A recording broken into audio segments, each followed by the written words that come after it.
lain. Ada bahasa-bahasa syariat yang tidak boleh diterjemahkan. Ada bahasa-bahasa syariat yang boleh diterjemahkan untuk dipahami. Contoh yang nggak boleh diterjemahkan, azan harus dengan bahasa Arab. Karena itu petunjuk langsung. Allahu Akbar, Allahu Akbar. Langsung, jangan diganti. Kalau diganti, pemahamannya bisa beda dan nggak enak kedengarannya. Orang Sunda azan, orang Jawa azan, Jakarta azan, nggak enak kedengarannya. Beda semua.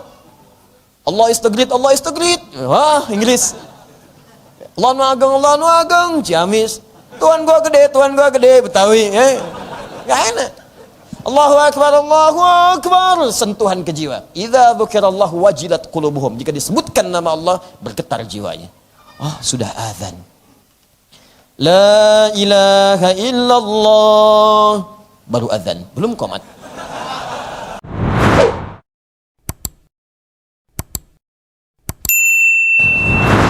Sudah, balik lagi. Nah, jadi karena mereka meluas, Nabi wafat, diajarkan oleh mereka dari Nabi. Yang Nabi ajarkan itu tidak ditutupi oleh mereka, diajarkan semua. Semua. Asalnya satu dulu supaya nggak susah. Setelah itu diajarkan ilmu, dibuka. Misal, dari Nabi itu kan ada dua jenis. Ini penting nih, detail ya. Dari Nabi ada dua jenis ajaran. Contoh untuk fikih ya. Saya sebutkan fikih, ragamnya.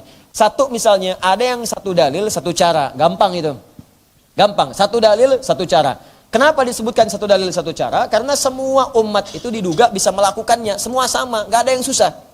Contoh dalam sholat, takbir misalnya kan. Takbir. Ya bacaannya satu. Abu Dawud nomor hadis 857. Fayaqulu Allahu Akbar. Maka saat takbir ucapkan Allahu Akbar. Gampang, semua bisa. Makanya nggak ada kalimat yang lain. Coba cari hadis, sampai hadis palsu pun nggak ada kalimat Allahu Rahman, Allahu Rahim, nggak ada. Karena semua bisa, kalimatnya satu, Allahu Akbar. Jadi nggak usah kreatif. Wah, tuh kelamaan Allahu Akbar. Dari dulu, pengen yang lain. Allahu Rahman, Allahu Malik. Ke Arab-Araban, terjemahin aja. Tuhan gua gede, ya kan? Allah anu ageng, nggak ada kerjaan. Orang Arab aja nggak nyari yang lain. Kenapa Anda harus mencari bahasa-bahasa yang lain? Ada bahasa-bahasa syariat yang tidak boleh diterjemahkan. Ada bahasa-bahasa syariat yang boleh diterjemahkan untuk dipahami. Contoh yang nggak boleh diterjemahkan, azan harus dengan bahasa Arab. Karena itu petunjuk langsung. Allahu Akbar, Allahu Akbar. Langsung, jangan diganti. Kalau diganti, pemahamannya bisa beda dan nggak enak kedengarannya. Orang Sunda azan, orang Jawa azan, Jakarta azan, nggak enak kedengarannya. Beda semua. Allah istagrit, Allah istagrit. Wah, Inggris. Allah nu ageng, Ciamis. Tuhan gua gede, Betawi. Gak enak. Allahu Akbar, sentuhan ke jiwa. Idza dzukirallahu wajilat qulubuhum. Jika disebutkan nama Allah, bergetar jiwanya. Oh, sudah azan. La ilaha illallah. Baru azan, belum qomat. Tapi getaran. Ada getaran ke jiwa. Nama-nama surah dalam Al-Quran tetapkan seperti itu. Walaupun ada terjemahan, jangan dibaca dengan terjemahan jadi perbincangan. Tidak, tetap nama Arabnya. Walaupun terjemahannya ada. Al-Baqarah sapi betina, An-Nisa perempuan-perempuan, An-Naml itu semut, An-Nahl itu lebah. Ada terjemahannya. Tapi kalau lagi ngobrol, lagi hafalan, jangan disebutkan terjemahan. Oi bro, ente lagi ngapalin surat apa? Semut. Ente apa? Sapi betina. Itu lagi ngapain surat apa? Surat Mama, An-Nisa. Nggak bisa. An-Nisa ya An-Nisa. Al-Baqarah ketika diterjemahkan maka tidak nyaman kedengarannya. Ada bahasa syariat disampaikan dalam bentuk isyarat, boleh dikemukakan dalam bahasa kita. Contohnya apa Ustadz? Imam yang berbalik kepada makmum memberikan isyarat supaya rapatkan barisannya, tenangkan hatinya, siapkan kekhusyuannya. Berbaliklah kemudian istaqimu, rapatkan safnya, luruskan. Haudhu bainal manaqib wal aqdam washuddul khalal. Pertemukan antara tumit dengan tumitnya, kemudian tutup kemudian celah kosongnya. Tutupkan, rapatkan, rapat sampai rapi, khusyukkan. Ya sallu salatan muwadda'. Salat kalian seperti salat perpisahan. Jadikan salat ini mungkin salat terakhir yang kita tunaikan. Bayangkan wafat dalam salat. Kalimat itu isyarat dari Nabi. Makanya bahasanya beda-beda. Ya, Syekh Sudes istau. Yang lainnya mengatakan lagi sawwus sufuf, fa inna taswiyatas sufuf min iqamatis shalah. Karena kalimatnya dari Nabi kalimat umum, boleh diterjemahkan dalam bahasa kita. Dan kalau Anda orang Indonesia tidak harus pakai bahasa Arab, boleh berbalik pakai bahasa Indonesia. Silahkan sampai mereka mengerti. Pak, Ibu, tolong rapatkan safnya, luruskan, tenangkan hatinya. Dan rasakan mungkin sholat ini sholat terakhir yang kita tunaikan. Mungkin kita wafat dalam sholat, dalam sujud kita. Mudah-mudahan sholat ini diterima oleh Allah Subhanahu wa taala. Bersiap kita sholat. Sudah. Anda pakai bahasa Arab, makmum gak ngerti, gak paham juga, khusyuk tidak datang. Istau, sudah tahu. Ya apa yang mau didapatkan? Paham ya? Jadi para sahabat menerangkan ada yang satu cara tadi. Kalau sudah satu cara, satu contoh, jangan kreatif. Jangan terlampau kreatif, karena dalam ibadah itu nggak ada kreativitas. Kalau sudah dalilnya ada, maka diikuti. Ya, takbir An-Nasa'i nomor hadis 886 misalnya. Atau diambil dulu Al-Bukhari. Ya, di Al-Bukhari dulu, nomor hadisnya misalnya 757. Atau yang 737. Ada dua riwayat. Di hadis Muslim satu riwayat 397. Nomor hadisnya dari Abu Hurairah radhiyallahu taala anhu, kisahnya Khalad bin Rafi Az-Zuraiqi.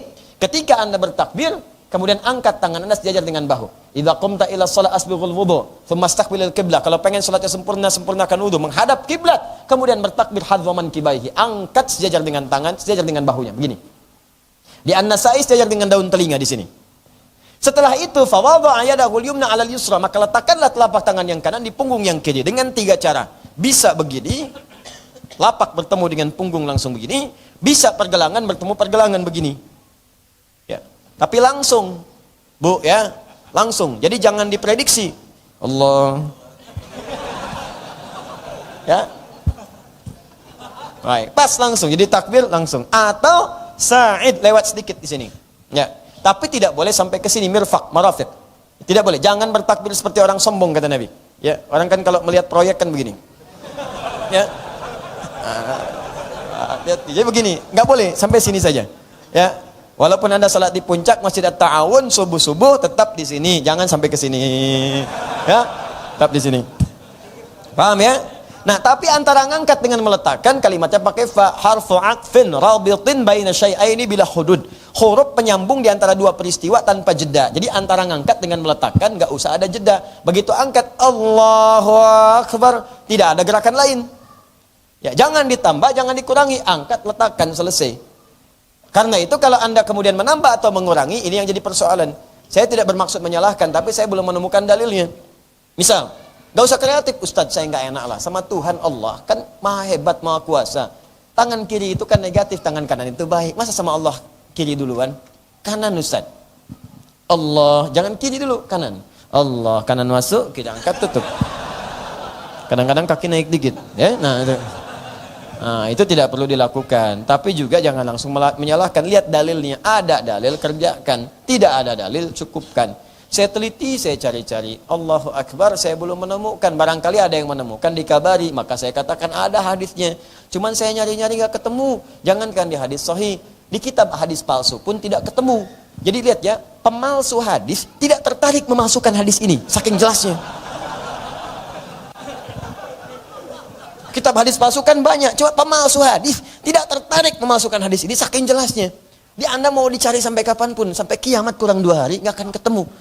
Karena itu nggak usah dipaksakan, satu dalil satu contoh, angkat simpan selesai. Tapi ada yang beragam dalil beragam contoh, ada yang sifatnya bacaan, ada yang gerakan. Bismillah 4 cara, dari sir, dari jahar, ya ada silent sir. Bismillahirrahmanirrahim. Ada jahar.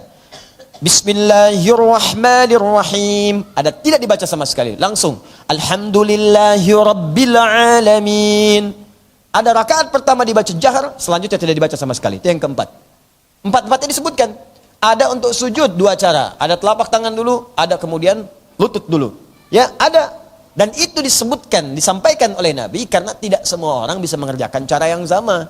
Anda mau turun sujud, tangan bermasalah, sujudlah menggunakan lutut. Anda mau sujud dari yang tidak turun, lutut bermasalah, pakailah telapak tangan. Dua-duanya ada kemungkinan, jadi jangan saling menyalahkan di situ. Jangan saling menyalahkan. Yang salah itu yang sholat pakai kepala duluan. Jadi belum nyampe, udah kepala duluan. Ribut duluan. Itu yang salah. Naik, angkat. Silakan. Ada yang begini satu, ya.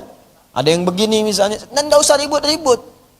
Pernah di Jakarta dulu, sekitar 2-3 tahun ke belakang saya mengisi, ada 2 orang di Jakarta ribut, Anda bayangkan, gara-gara i'timad. I'timad itu bersandar kepada tanah atau tempat sujud, ya, sebelum naik ke atas. Jadi ada yang begini, ya, yang begini, kepal, ada yang begini. Nah, itu ribut, saya yang benar. Oh enggak, kamu salah, saya yang benar.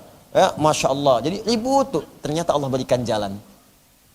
Apa jalannya? Dalil disampaikan, masing-masing masih bertahan. Gampang. Dulu kan masih musimnya batu akik. Batu akik cincin, sampai dicari-cari. Sampai yang paling lucu, kita pernah bawa batu kali, disebutkan, ini akik, wah rebutan. Ya, teman-teman sekalian, yang tadi pakai kepalan ini, dia qadarullah pakai batu akik di sini. Jadi begitu turun, tekan kerasa tuh. Ya, besoknya, tangannya menjadi begini, turunnya, nggak begini lagi. Ya, ditanya sama kawannya, sekarang yang begini sahih ya kan?